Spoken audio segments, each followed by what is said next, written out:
Il sera possible d'échanger les prisonniers entre les administrations pénitentiaires belges et congolaises.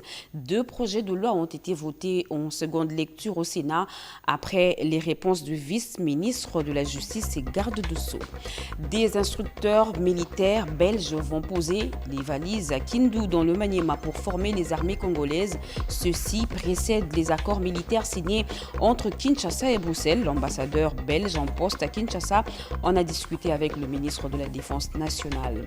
Plus d'une année sans réunion, l'ordre opérationnel aux frontières a repris les contacts pour conjuguer ensemble des efforts de lutte contre la migration clandestine, la contrebande, la fraude et autres méfaits aux frontières. Voilà pour les titres. Il est 20 h à Kinshasa, 1 heure de plus à Kapanga, dans le Lualaba. C'est l'heure de vous informer, mesdames et messieurs. Bonsoir et très heureuse de vous retrouver à travers cette grande édition d'information sur la chaîne nationale. Vous le savez, le chef de l'État séjourne à Lubumbashi dans le Haut-Katanga. Sur place, le garant de la nation a présidé la réunion du Conseil provincial de sécurité. Félix Antoine Tshisekedi Tshilombo, qui mise sur la paix, la sécurité des citoyens et de toutes les communautés vivant dans le Haut-Katanga, recommande au Conseil provincial de les assurer dans le respect mutuel des uns et des autres. Kibambeso Moïsa et Rufin Ngombole. Présidé à Lubumbashi par le chef de l'État, Félix-Antoine Tshisekedi Tshilombo, la réunion du Conseil provincial de sécurité a connu la participation du Premier ministre Jean-Michel Sama-Lukonde, du vice-premier ministre, ministre de l'Intérieur Daniel Asselo et du gouverneur du Haut-Katanga Jacques Tiaboula Katoué.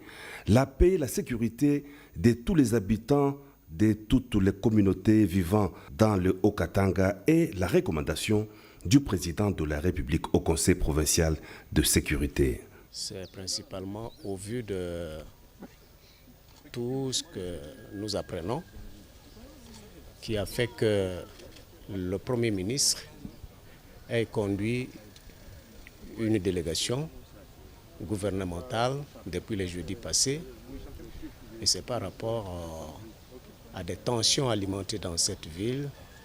Le président de la République est venu non seulement s'entretenir avec toutes les autorités politico-administratives, mais également toute la communauté des renseignements, c'est-à-dire l'armée, la police,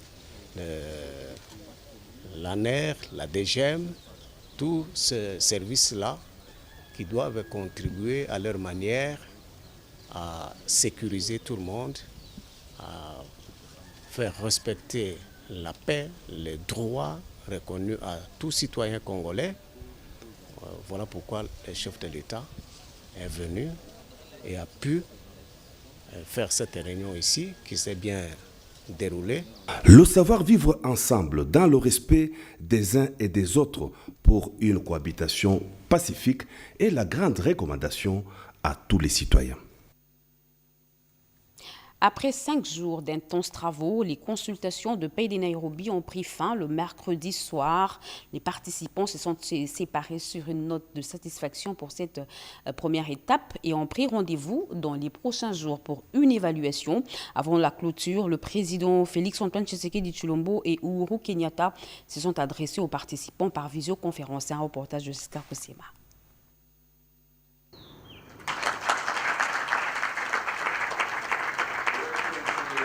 C'est l'image forte qui aura marqué la fin des travaux des consultations de paix de Nairobi, une image qui traduit l'acceptation par toutes les parties prenantes de l'initiative de paix prise par le président de la République, Félix-Antoine Tshisekedi Tshilombo. Près de 30 délégués des groupes armés venus de l'Ituri, Nord et Sud Kivu ont pris connaissance et accepté toutes les résolutions prises par les chefs d'État de la communauté de l'Afrique de l'Est. Nous sommes ravis de l'initiative du chef de l'État. Les groupes que je représente ici avaient déjà répondu à l'appel du chef depuis 2019. C'est un groupe qui est basé à Massissi, qui en 2019 a entendu le message du chef de l'État, a répondu à l'appel de se joindre aux efforts de pacification. Il a rendu les armes et il a remis les jeunes entre les mains de l'État. Certainement qu'il y a eu des petits problèmes d'encadrement et les jeunes sont rentrés en attendant que les choses liées, que le processus alors de démobilisation démarre effectivement. Nous louons l'initiative dans la mesure où c'est dans le cadre de recherche de la paix.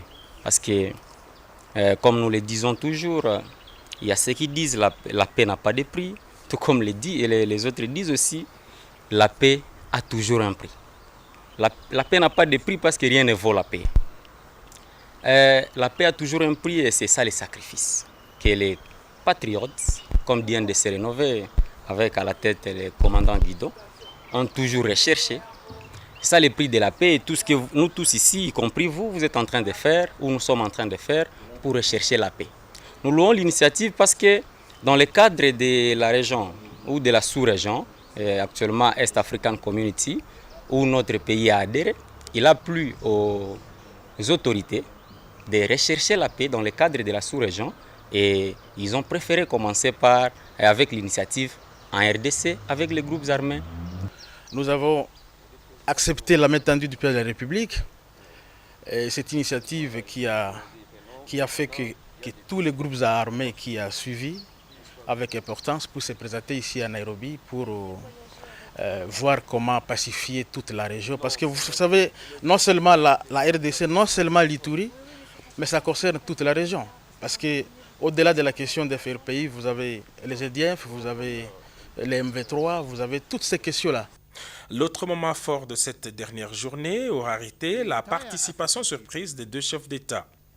Depuis leurs bureaux respectifs, les présidents Uhuru Kenyatta et Félix-Antoine Tshisekedi Tshilombo se sont adressés directement aux groupes armés. S'exprimant en anglais et swahili, le président Uhuru Kenyatta a exhorté les combattants armés de la République démocratique du Congo à s'inscrire dans la voie de la paix. Pour sa part, le président Félix-Antoine Tshisekedi Tshilombo a félicité ses compatriotes qui ont saisi sa main tendue.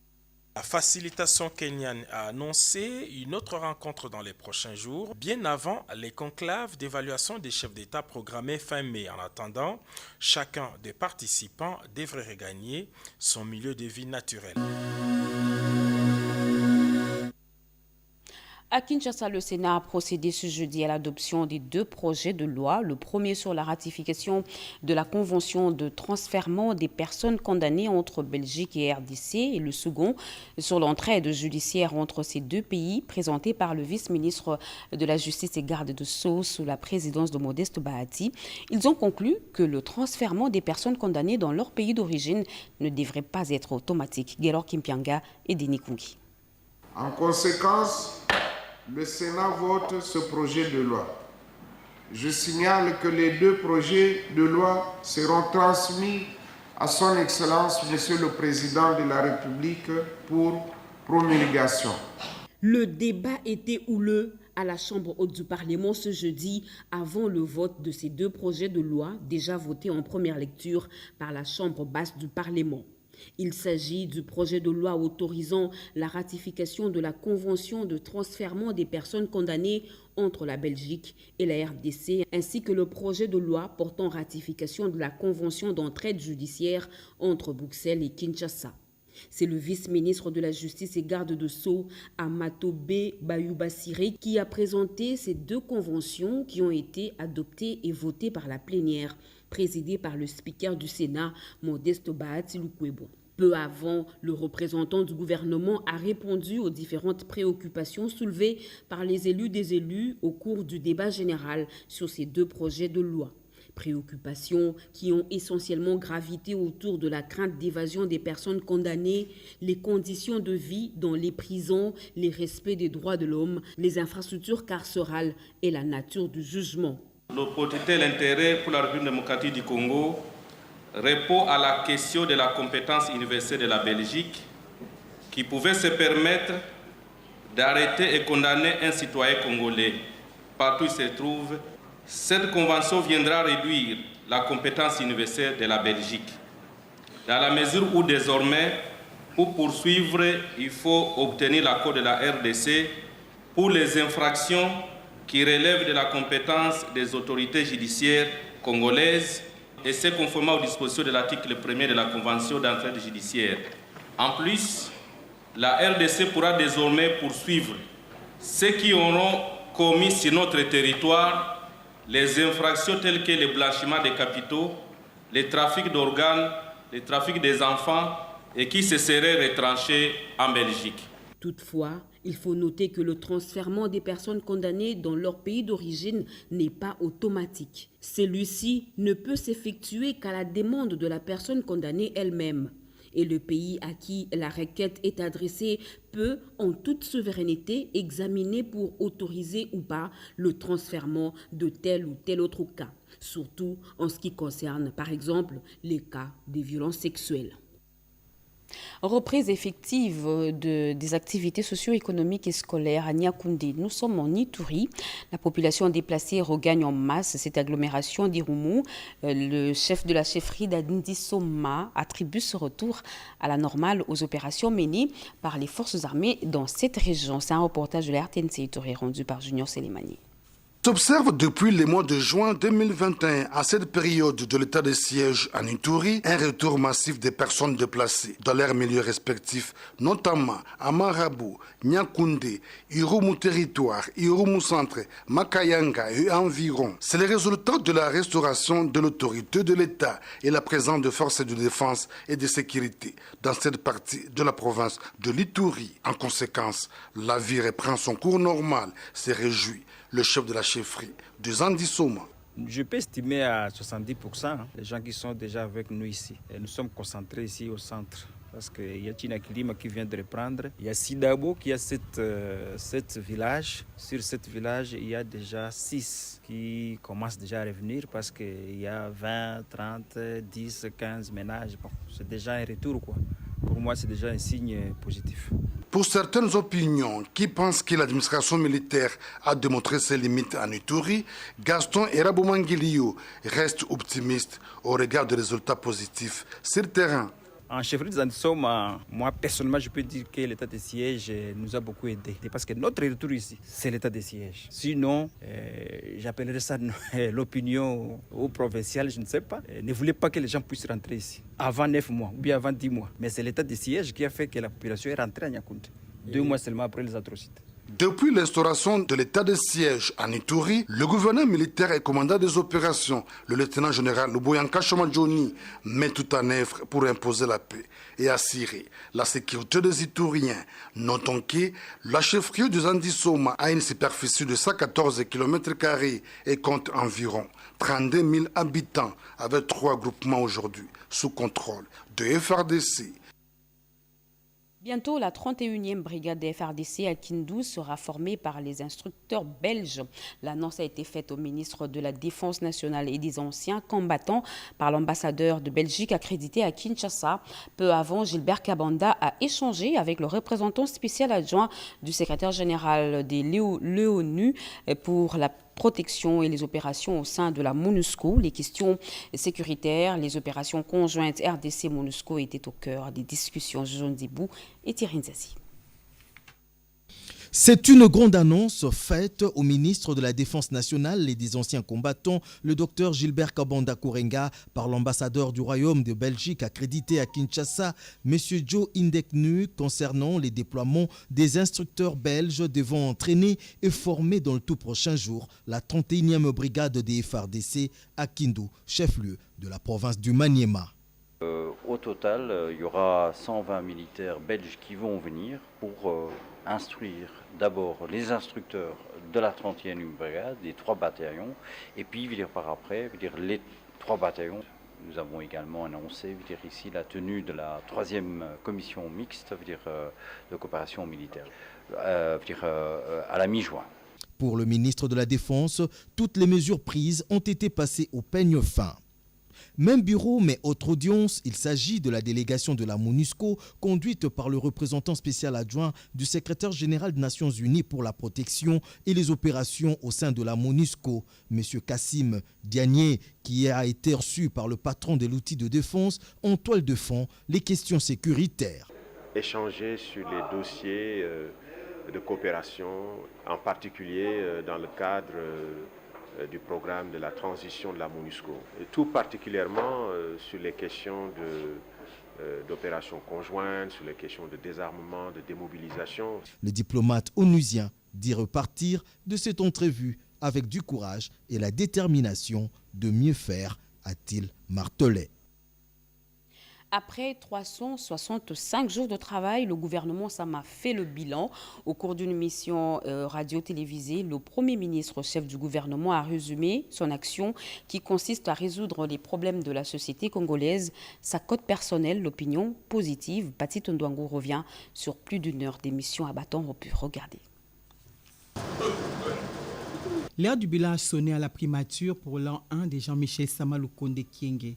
Le chef du gouvernement était ainsi face à la presse ce mardi 26 avril 2022 au studio Maman Nguébi de la radio-télévision nationale congolaise avec toute son équipe gouvernementale. Il a fait le tour d'horizon sur les grandes réalisations de son gouvernement sous l'impulsion du chef de l'État Félix-Antoine Tshisekedi Tshilombo. Rappelons que l'an 1 du gouvernement Sama a connu beaucoup d'écumes marquées par la pandémie de la Covid-19, l'insécurité dans l'Est de la République démocratique du Congo ayant conduit à l'instauration de l'état de siège, l'éruption du volcan Nyiragongo avec effet collatéral des déplacements massifs de la population de la ville de Goma dans le Nord Kivu. Le Premier ministre a passé ainsi en revue les quelques questions sur les plans politiques, économiques, sociaux et sécuritaires dans un plateau spécial co-animé par Anita Luamboa de la radio-télévision nationale congolaise et Christian Lusakweno de la radio Top Congo. Autour d'un entretien à bâton rompu, c'est autant dire que les perspectives sont heureuses pour la suite du mandat du chef de l'exécutif national, Jean-Michel Sama Lukonde Kyenge, consacré à la politique du développement devant partir de la base et à la lutte contre l'insécurité sur toute l'étendue du territoire national, notamment dans l'Est de la République démocratique du Congo. La RTNC Lubumbashi se trouve dans un état de délabrement très avancé et cela ne reflète pas l'image de la province du Haut-Katanga. Le constat est du ministre de la Communication et des Médias, Patrick Mouyaya, qui a visité les installations de ce média public, en commençant par la régie, en passant par les plateaux et pour finir au studio. Regardez. La voix du peuple dans un bâtiment qui crie à sa modernisation du haut de plus ou moins 32 ans depuis son occupation par la RTNC Lubumbashi. Vétusté de son outil de travail, absence de quart de reportage et ficeaux, régie analogique, besoin pressant de la mise en retraite honorifique et rajeunissement de son personnel, absence de personnel soignant, un tableau sombre dressé au ministre de la Communication immédiat par la délégation syndicale. On dirait que nous avons été abandonnés. La visite du porte-parole du gouvernement permet à la tutelle de vivre le quotidien de la RTNC Lubumbashi. Nous savons tous que les personnels dédiés à la télévision publique font un travail considérable dans des conditions qui sont difficiles. J'étais au courant de leurs conditions, mais je tenais à palper des visus et j'ai vu, je suis encore une fois de plus interpellé pour voir dans quelle mesure on pourra donner la réponse. Pour le ministre Patrick Mouyaya Katembwe, un plan de modernisation de la RTNC dans l'ensemble du territoire a été déjà entamé il y a quelques jours à Kinshasa. Vous avez vu qu'il y a quelques jours, le Premier ministre chef du gouvernement s'est déplacé pour la RTNC pour donner ses coups d'envoi à ces programmes de modernisation que nous avons commencé par le changement de l'identité. Eh bien, il y a un volet technique qui est en cours et ces volets techniques concernent aussi, heureusement, la station provinciale du Haut-Katanga. Deuxième station après celle de Kinshasa en termes de personnel et bâtiments, la RTNC Lubumbashi dans le Haut-Katanga attend impatiemment la réalisation du nouveau narratif du ministre de la Communication et Médias, porte-parole du gouvernement. L'immense patrimoine culturel congolais doit être sécurisé et pour ça, il faut des compétences. La RDC et les USA mettent ensemble leur savoir pour que ce patrimoine culturel soit gardé dans les lieux appropriés et dans les conditions adéquates. Les agents de sécurité ont été formés dans cette optique. Suivez ce reportage. Le patrimoine culturel congolais doit être identifié et protégé à tout prix, même en période de conflits armés. Ainsi, le gouvernement américain et congolais se tiennent main dans la main pour cela. L'appui de l'ambassade des États-Unis en République démocratique du Congo dans le renforcement de capacités des acteurs de protection est d'une importance capitale. Au total, 25 personnes ont suivi une formation en présentiel et virtuel dont la police nationale congolaise, la Direction générale d'immigration, la DGDA et du comité consultatif national. Son coordonnateur, le professeur Joël Ipara, a fixé les objectifs. Il est important que l'on forme pour que les acteurs au quotidien de la Direction générale d'immigration, de la DGDA, de la police nationale congolaise soient à même d'endiguer le trafic illicite des biens culturels en République démocratique du Congo. Représentant l'ambassadeur amer, Mme Megan Kone, a rassuré le gouvernement congolais quant à la collaboration, surtout en matière de paix. Ces biens culturels représentent le peuple du Congo. C'est pour cette raison que c'est très important pour nous de travailler avec le ministère de la Culture, avec la CCN, avec la police nationale. Nous pouvons travailler ensemble et faire avancer la protection et la sauvegarde de ces éléments. Le gouvernement congolais, par la bouche du directeur du cabinet de Mme la ministre, le professeur Joseph Ibongo, s'engage à ne ménager aucun effort pour protéger le bien culturel de la République démocratique du Congo. Une approche participative quant à la protection des biens culturels dans notre pays. La protection des biens culturels n'est pas le seul apanage du seul ministère de la Culture et des Arts.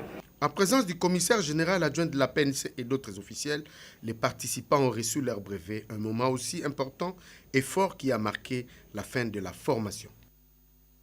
Les questions liées à la sécurité aux frontières. Le comité de l'ordre opérationnel a repris ses activités. Les services commis aux frontières, selon la réglementation, se sont réunis autour du président de ce comité qui est en même temps directeur général de la DGM. Cédric Anina nous en dit plus.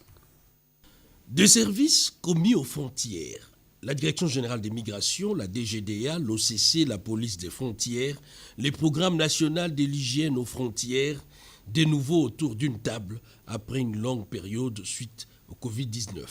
Sous la présidence du directeur général de la DGM et président du comité des supervisions de l'ordre opérationnel, Roland Kachantali, il s'est agi pour ces services de procéder à l'évaluation et relancer les activités de l'ordre opérationnel, mais aussi et surtout faire un état des lieux de toutes les frontières du pays. Nous lançons un appel à tous les comités de coordination au niveau provincial de multiplier des rencontres pour faire des évaluations, puisque chaque province a sa particularité, chaque frontière a sa particularité. Et l'objectif, c'est de présenter une autre image.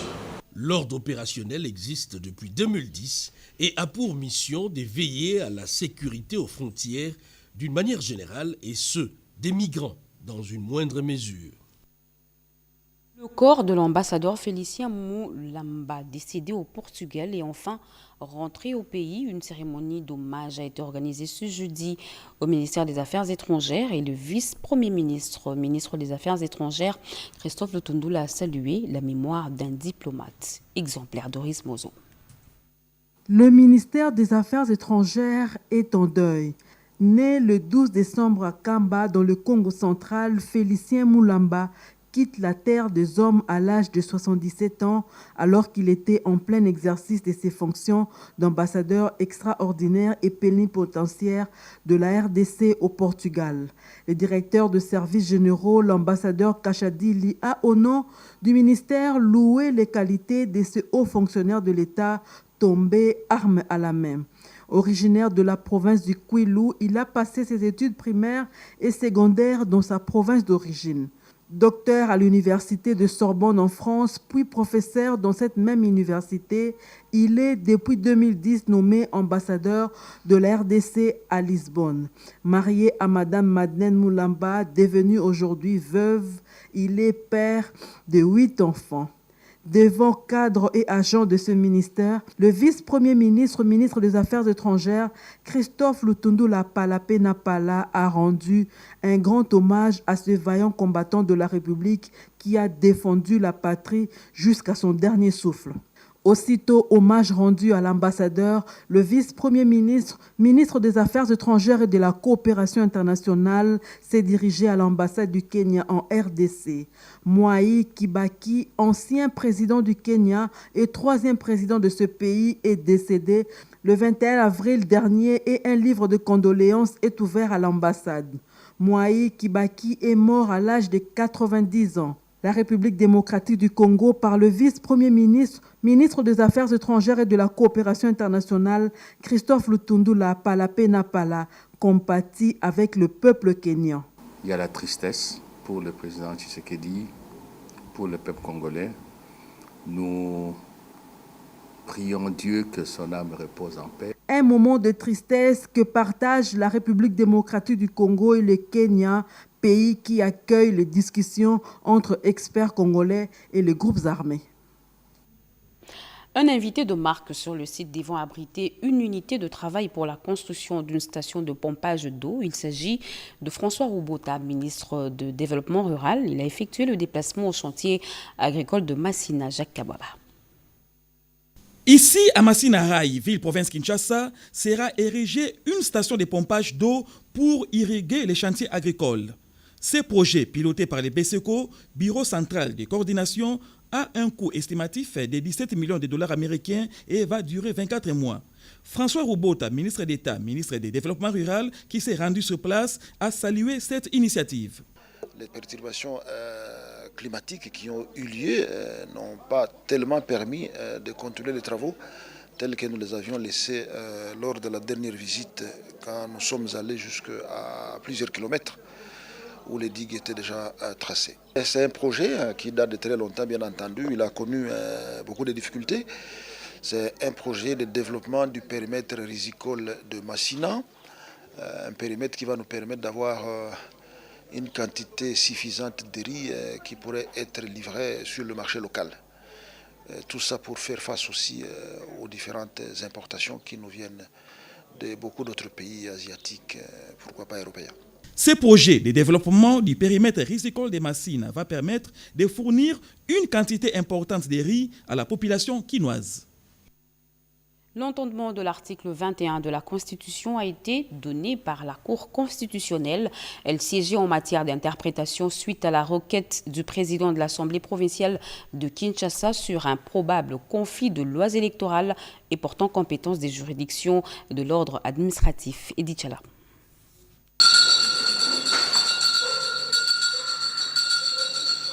L'extrait des rôles prévoyait l'audience en interprétation de l'article 21 de la Constitution. Une requête introduite par le président de l'Assemblée provinciale de Kinshasa, Godem Poi. Le président de la Cour constitutionnelle et président de la composition Dieudonné Kaloubadibois a rendu la décision de la Cour après s'être déclarée compétente et jugée recevable à la requête. Après avoir entendu le procureur général en son avis, se déclare compétente, déclare la requête recevable, dit que l'article 21 alinéa 2 de la Constitution doit être entendu dans le sens qu'un recours ne peut être exercé que s'il est effectivement prévu et organisé par la loi et dans les formes prescrites par celle-ci.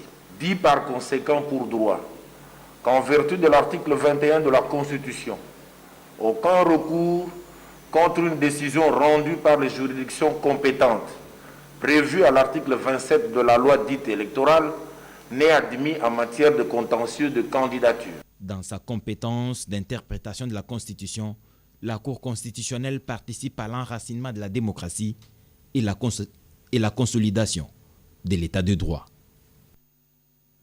Un membre de l'UDPS a remplacé un autre au poste du premier vice-président de l'Assemblée nationale, André Mbata. Sans aucune surprise, a remporté haut la main cette élection avec 402 voix. Plusieurs membres de ce parti présidentiel étaient venus soutenir leur candidat, révivant l'ambiance qui a régné dans l'hémicycle du Palais du Peuple avec Alain Bikaï.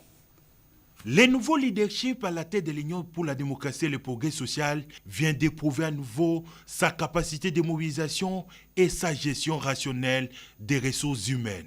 Le choix du professeur André Mbata en remplacement de Jean-Marc Kabunda Kabound devait réunifier toutes les tendances du parti et les partenaires politiques de l'Union sacrée. Le mercredi 27 avril, la salle des congrès du Palais du Peuple était bondée du monde, composée essentiellement des combattants de l'UDPS venus témoigner leur soutien à leur candidat et au secrétaire général du parti, Augustin Kabouya, qui mène la bataille en tête. Toutes les têtes passantes du parti ont aussi marqué leur présence à côté du secrétaire général pour faire triompher la suprématie des intérêts du parti sur les intérêts individuels. C'était aussi l'occasion de tester la solidité de la majorité autour du chef de l'État. Les scores réalisés, 402 voix pour en est une parfaite illustration. Au niveau du parti, nous avons réussi à démontrer une certaine discipline avec une candidature unique. Quel que soit les clivages et peut-être la démocratie au sein du grand groupe de la majorité de l'Union sacrée, mais aussi avec les députés de l'opposition, notre candidat a remporté un très bon score. Il y a un renouveau, ça nous a permis de présenter un nouveau type de notre personnel, de nos ressources humaines. Un professeur d'université très intelligent et très prolixe. L'élection de André Mbata au poste du premier vice-président de l'Assemblée nationale vient resserrer les rangs au sein du parti présidentiel et à l'Union sacrée de la nation. Les femmes sont de moins en moins impliquées dans le mécanisme et résolution des conflits. Les femmes de l'association Rien sans les femmes dénoncent cet état de choses. Elles l'ont dit au cours d'une conférence de presse tenue à Kinshasa. Christine Lenzo.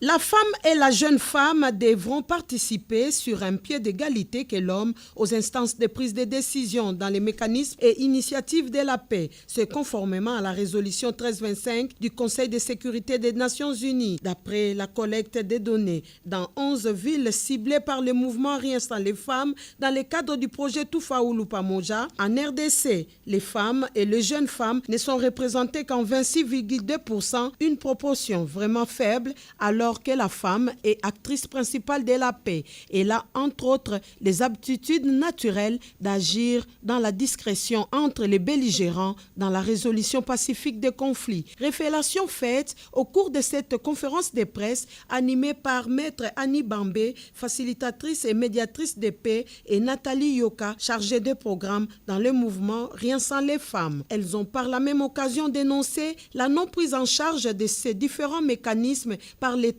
congolais, précisant qu'aucune ligne budgétaire n'est ouverte au profit des mécanismes de paix. À cela s'ajoute la faible volonté politique à appliquer les textes légaux en la matière, les pesanteurs socioculturelles, les violences sexistes, la méconnaissance des textes légaux favorables à la participation de la femme dans la consolidation de la paix, l'absence de mentorat et la méfiance entre les femmes et les rejets par les hommes figurent aussi sur la liste de ceux qui atrophient l'absence de mentorat, la méfiance entre les femmes et les rejets par les hommes figurent aussi sur la liste de ceux qui atrophient la participation de la femme dans les mécanismes et initiatives de paix.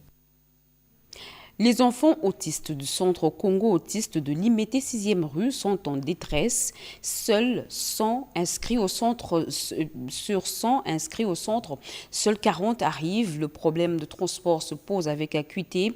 L'initiatrice Elodie Bokamboulou lance un appel aux hommes et aux femmes de bonne volonté. Dichala Egila Mukunga. Congo Autisme, une rare organisation qui s'occupe des enfants autistes en République démocratique du Congo, à Kinshasa précisément. Inauguré par le président de la République Félix-Antoine Tshisekedi pour marquer son soutien. En juillet dernier, ce lieu unique à Kinshasa pour ces enfants avec handicap mental a besoin d'un regard intéressé des pouvoirs publics, mais aussi des particuliers de bonne volonté. Elodie Bokamboulou, initiatrice de l'ONG Congo Autisme, compte près de 100 enfants, mais actuellement, seuls 40 parviennent à la 6e rue où se trouve le centre. Un seul bus ne peut pas permettre la mobilité de tous ces enfants. La plupart des parents, bonjour maman, boni, moi maman transport au coma pour les athées. C'est ça les soucis au fait. Ils sont inscrits ici, c'est gratuit, mais pour venir ici, il n'y a pas de transport. Je voulais me faire un appel au ministre des Transports. Il n'y a pas moyen qu'on nous donne même un bus. Parce que les centres, c'est gratuit. Les enfants qui viennent ici, vous pouvez demander aux parents. Les parents ne payent rien. Ils mangent ici, il y a un réfectoire ici, ils font des jeux socio-éducatifs ici, la peinture, tout. Ce centre qui rassure les parents des enfants autistes offre une gamme variée de jeux récréatifs et éducatifs. Dans la recherche de proximité, Congo Autisme entrevoit de créer un autre centre dans le district de la Tchangou. Les bus disponibles n'étant pas en mesure de faire le tour de tout Kinshasa, il y a des enfants qui avaient déjà pris les allures d'apprentissage qui sont aujourd'hui contraints de rester à la maison. Juste après ce journal, vous suivrez en page magazine le SES des enfants autistes du centre Congo autiste de Limete 6e rue. Comment mettre fin à toute rumeur liée à la Covid-19 et permettre à la population d'avoir accès à des informations vraies? La coopération suédoise au développement international avec l'appui technique de l'Internews vient de boucler la campagne lancée il y a peu. Yvette Makontima. Viendra que c'est en mars 2020 que la République démocratique du Congo a enregistré son premier cas de la Covid-19. Ce virus, à l'époque méconnu du grand public, a fait l'objet d'une confusion sur son origine et sa thérapie. Une frange de la population reste sceptique face au vaccin jusqu'à nos jours à cause de la désinformation.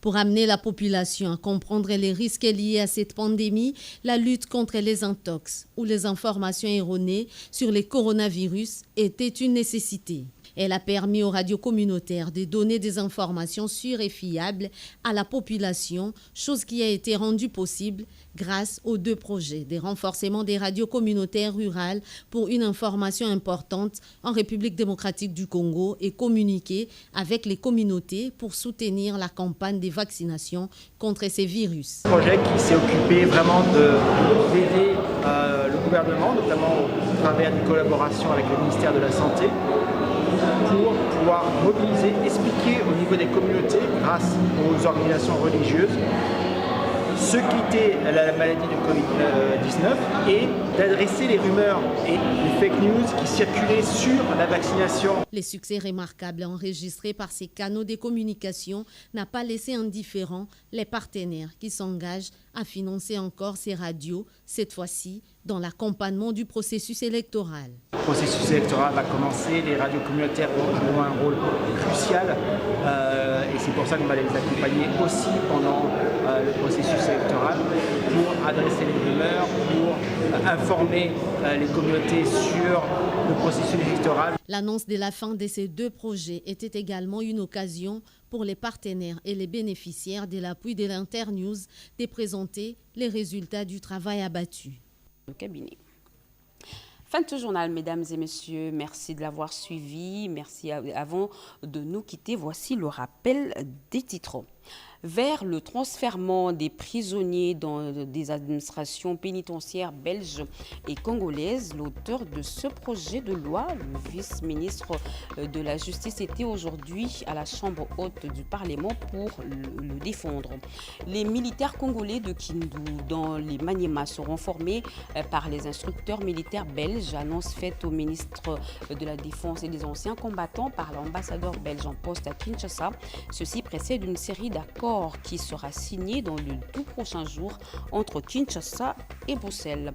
Plus d'une année sans réunion, l'ordre opérationnel aux frontières a repris les contacts pour conjuguer ensemble les efforts de lutter contre la migration clandestine, la contrebande, la fraude et autres méfaits aux frontières. Vous l'avez suivi dans ce journal. Mesdames et messieurs, merci à vous qui nous suivez à Mulhouse en France. Merci de votre fidélité. Vous êtes sur la RTNC. L'actualité continue sur nos antennes. Retrouvées à 23h. Serge Merlin Mata. Moi, j'aurai le plaisir de vous retrouver demain à 20h. Très bonne suite de programme sur la chaîne nationale.